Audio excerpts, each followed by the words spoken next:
next up, we have CxAlloy. CxAlloy is a cloud-based software that ensures building quality from laying the foundation through daily operations. They offer enterprise applications engineered for design and construction project management, commissioning, building maintenance, and energy and sustainability management. We have Jacob Terry with us to provide a quick 15-minute demo. Jacob, the floor is yours. Great, thank you, Sam. Hi, I'm Jacob Terry. I am the Director of Product Development for CxAlloy. First, I want to say thank you to CxEnergy, to ACG for putting on this technology showcase and inviting us to participate. We really appreciate it. Today, I'm going to be demonstrating CxAlloy TQ. CxAlloy TQ is commissioning software built from the ground up for commissioning professionals. And in fact, it was developed initially as an internal tool for a commissioning firm.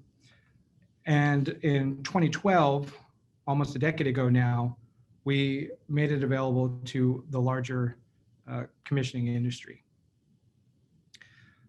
You know, from day one, CxAlloy TQ has been dedicated to a single goal and focused on that. And that is to reduce or eliminate the administrative work that often comes with commissioning.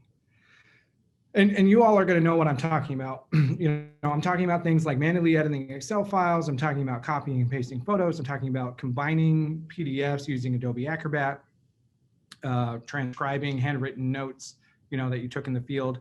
And I'm sure you all could come up with many more suggestions and examples of these types of tasks. And, you know, these supposedly little tasks, and some aren't so little, but they add up to a lot of time. And that time would be better spent, in our interest at CxAlloy TQ is to allow you to maximize the amount of time that you spend solving the core engineering challenges of the commissioning project itself, rather than these administrative tasks. And really, our interest is that you can spend more time not doing work at all. Because you're able to maximize your time solving the core engineering challenges, you're able to spend more time at home with your family, with your friends, doing the things that you enjoy. Now, in order to accomplish that goal, it's necessary for us to provide the core components of a commissioning platform, and we do that, right? So issues, checklists, tests, field observation reports, reviews, assets, including equipment and locations, and then of course the ability to have all of those items, issues, checklists, and tests to link, you know, back to those assets. You know, we've got that, and it's best in class. We have extensive and comprehensive reporting. We're actually going to look at a little bit of how the reporting works here in a moment. And we have iPhone, iPad, and Windows offline apps. Our first offline app was rolled out in 2012, almost 10 years ago. We have deep experience with this. We have continued to iterate and evolve and expand and improve those apps over the years. And we'll actually look at some of the impressive features, or one in particular, that the app offers as well in a few moments. So those are the basics. There's a lot more to it than that. Of course, I could go and talk about any of these for a long period of time, but we only have 15 minutes today. So I felt like the most useful thing that I could show you all is 3 specific scenarios of how CxAlloy TQ can help you to get your work done faster so that you can get home. And so there's 3 scenarios we're going to go through. First, we're going to look at creating a final report in less than 5 minutes. Then we're going to look at how you can update over 300 checklists with just a couple of clicks.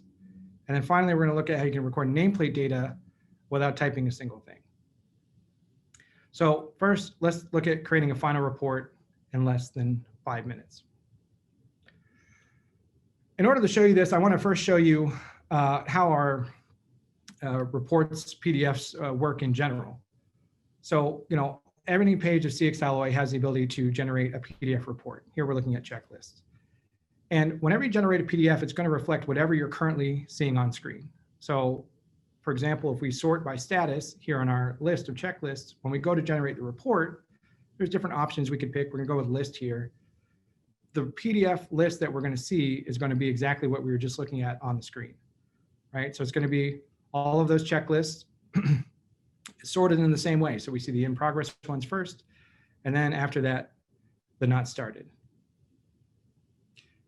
This isn't just the sorting though that takes effect, it's also our extensive filtering capabilities. So for example, if I were to come down here and filter to only the checklists that exist in room 3061, you'll see that now instead of however many we had before, it's just the 16 that belong to that particular room. And we can generate the same list PDF to look at that, and now instead of several hundred, it's 16. Or we could generate the detail view. And when you go to detail, there's various things you can include, all this extra content for each one. We'll do that. Again, we'll get a report of the same 16, same sort, filters in effect, including the sorting there with in progress showing up first. And then instead of list view, we're seeing the actual detail of each checklist here. You see with the answers and when it was answered and so forth. So that's the reporting. Now, the report generator allows you to combine that type of report from across different sections of the project into one single PDF, along with external content. So we have a setup here already. We're going to add some more to it. First, we're going to add a folder of external files. So in this case, I'm going to actually select my meeting minutes. These are meeting minutes that delivered from someone else that I've just uploaded to the project. And I'm going to include those in this larger final report that I want to put together. You can also, of course, report on sections of content from the project itself. So in this case, let's add the construction issues log. And when we add, whether issues or checklists or tests, there's different filters and sorts available to us. Here, we're going to use the priority sort. And we're going to use the detail view and turn on all these additional options as well. You can organize these in whatever way you want. So for example, the construction issues, I'm going to move up to be at the beginning of the report. Finally, we're going to add, just for some polish, a custom title page. And we're going to give this a title of Final Commissioning Report. And you can run this report repeatedly. We're going to get this organized right, and we're going to just run it one time now. Click the Run Report up there in the top right. Let's look at what this report looks like. So this is what it generates. Here we see our custom title page. Come down, there's a table of contents that not only shows page numbers for when it's printed out, but is actually clickable to jump you directly to that page. In addition, you'll notice there's bookmarks over here on the left. That bookmark tree is automatically created. It's just part of any report. For example, we have our equipment list sorted by equipment type. And you can see that the report reflects that as well as the bookmarks. You may notice the equipment names are blue. That's because these are internal PDF links that can take you to another page of the PDF representing that content. For example, here's our equipment data sheet. And then looking at the equipment data sheet, we can see our issues and our checklist, but because the checklists are included, we actually can click the link, internal PDF link of the checklist and jump right to that page of the checklist and see the full answers and when they were answered and so forth. And we can go back the same way by clicking that equipment name. So this allows us to navigate within the PDF. Finally, let's look at those meeting minutes that we included. So these are, again, external documents. And you can see we have a title page and then multiple documents that come out as a result of that. There were 5 meeting minutes files in that folder, and they all just get included. You can imagine how powerful this is and how much time you save by having a reporting tool that can do all this in just a couple of minutes. All right, let's look at our next scenario. In this case, we're going to look at updating over 300 checklists just with a couple of clicks. And the situation here, and I'm sure you all have encountered it at times, is once checklists are actually starting to be executed in the field, you discover that you need to make some modifications. Maybe you need to add an extra question or edit an existing question or delete some. And CxAlloy TQ makes it incredibly easy to make those types of updates on the fly. So to show this, we're going to go back. We're looking at our checklist list again, starting out here initially with all checklists, but we're going to go ahead and filter this down to just the VAV checklist that we're concerned about in this particular case. And let's look at one of these. You can see it's partially answered already. In fact, lines 1, 2, 3, and 4 have answers to them. And we're this far along when we realize we want to make a modification. So to do that, we're going to go over to the template that we used to create these checklists in the first place. And we're going to go and make that change here at the template level. So we're going to add another line, line 3. And in this case, we actually we're concerned about not just if they're submitted, but if they're sufficient, if they're fully completed. So we're going to add that question and hit save. Now, this template was used to create all of those checklists or a major set of them. In fact, we can open up this checklist area on the template and see all of the checklists that were created from this template.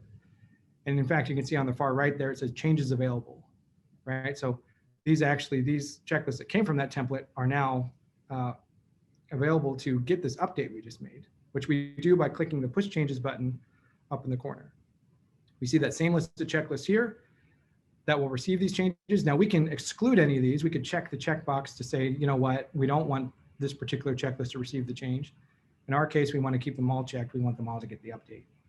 So we'll go ahead and click push template changes to actually apply these changes to those checklists. It could be more than just the one line, right? Maybe I could have added multiple lines, deleted a few lines, edited one. All of those changes could be applied as a set. In this case, it's just the one that we added. Once these, the checklists have been updated, we can go and look at them again and see the results of the change that we made. So let's go back into that same checklist we looked at initially. You can see that now there's a line 3 on it, the one that we added to the template, and it's there. Now, the answers for the prior questions are still there, right? Lines 1, 2, and now 4 and 5 still have their answer in place just as they did before. Let's apply one more filter just to see how many checklists we actually updated. We updated all the installation and model verification checklists, and those are assigned to the mechanical contractor. So we'll add a filter of mechanical contractor to see the total. And you can see that we updated 366 checklists just through a couple of clicks and pushing that update to all of those checklists. Again, incredible time savings that this can represent. All right, for our last scenario, we're going to look at recording nameplate data without having to touch the keyboard. For this, we're actually going to use our iOS app out in the field and show you how that works. So let's look at how that is. So here's our iOS app. This is in our project open to the issues. We're actually going to switch over to the checklist so that we can demonstrate how this works. And I'll show you a little bit about how filling out a checklist in general on the app works. First of all, there's the ability to do multiple line answering by tapping a header line. So here we'll tap the documentation line and actually answer all 4 lines below it all at once. Then for questions that ask for particular values, we can record those and actually be prompted by prior values that have been recorded, like the train manufacturer, and just confirm it rather than having to retype it. But maybe what we're seeing in the field doesn't match those prior values, in the case of this model number. So we're going to clear that out. But instead of typing the model number, we're going to actually bring up the camera and scan the label that we're seeing out in the field and get the data that way. Now this isn't really an AHU nameplate, but this is some sample equipment we have here in the office. And you can see you take a photo, and then the software is able to identify all of the text on it, and you can select any of those pieces of text to drop in as the value. So you see here, we took that TR75 value and dropped it in.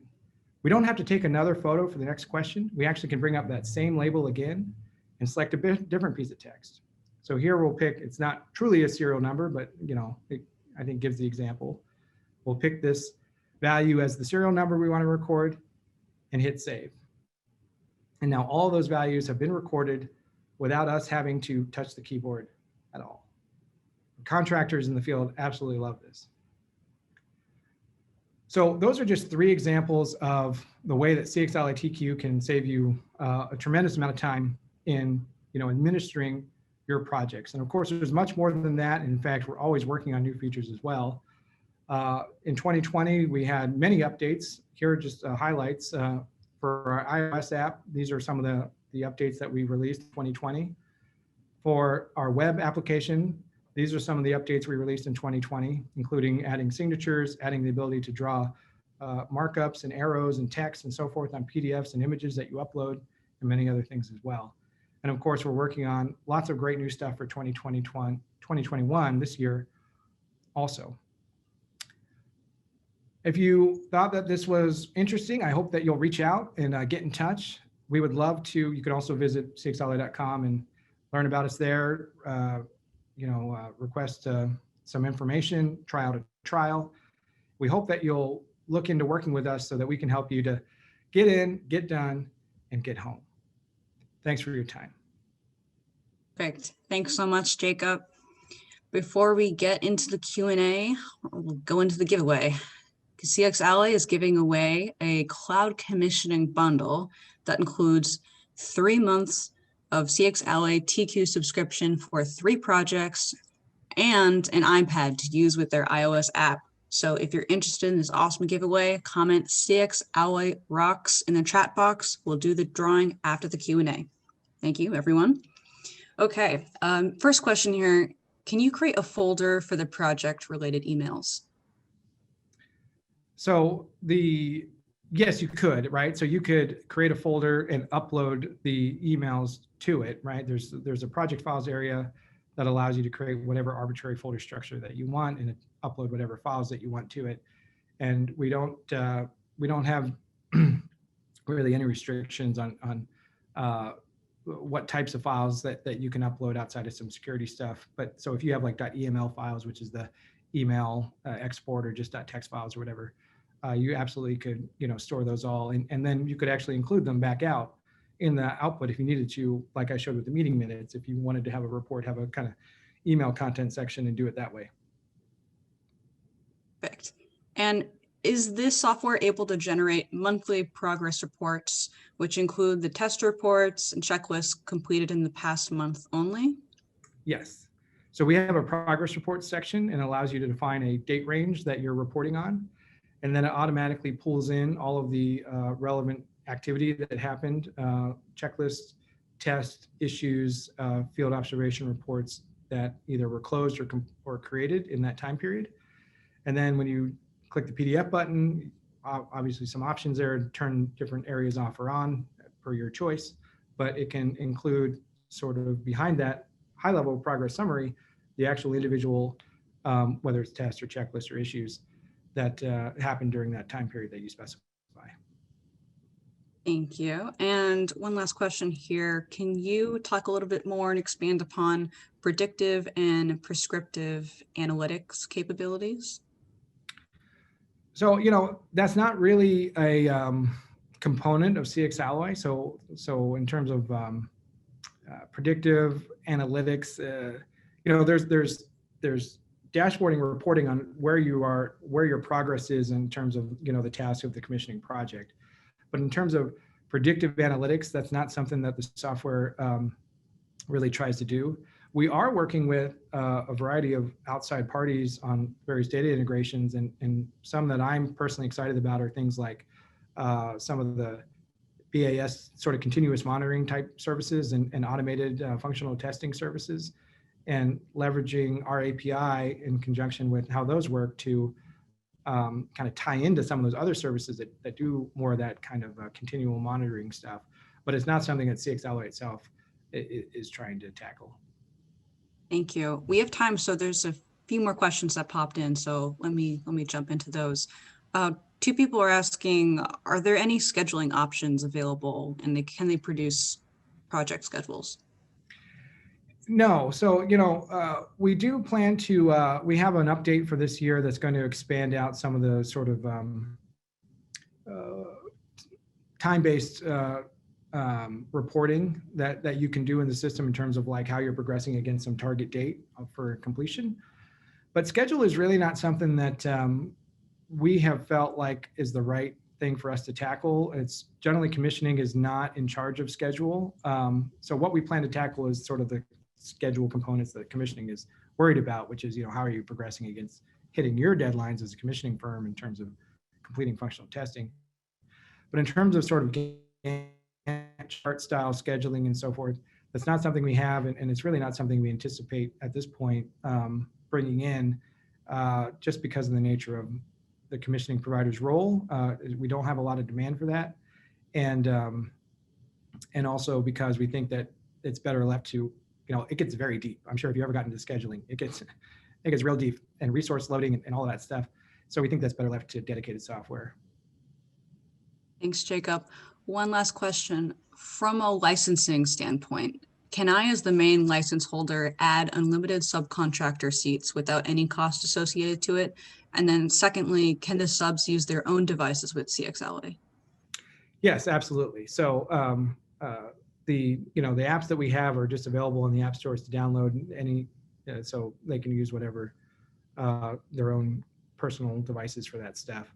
And we don't have any sort of charge for users, right? So the way our billing works, and if you want more details, certainly reach out. But we just charge on a project basis, and you can invite as many people as you want into that project. It doesn't change the fee.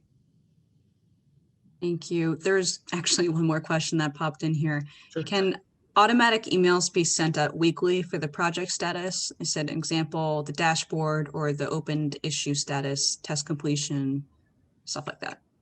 We do have a number of automatic emails. We don't have any that are weekly right now, but we do have both on-demand and daily emails that the system sends out updating on the project status. So for that particular thing, we may not have exactly a match for that, but we do have our daily and on-demand emails that the system sends out. Thank you. I keep on saying the last question, but they keep on popping in. I want to make sure that you have your time here. Can people be added to CxAlloy by importing from Excel or other sources? I only laugh because every year we have something we do we call Customer Appreciation Summer. And we started this 3 years ago. We're going into our 4th year of it this year, where every week during the summer we release a new feature. And I will tell you that one of the features, in fact, one of the first features that'll come out this summer, so that would be in June, is going to be that ability to import people. So something that'll be available in the software very soon. Okay, thanks so much, Jacob.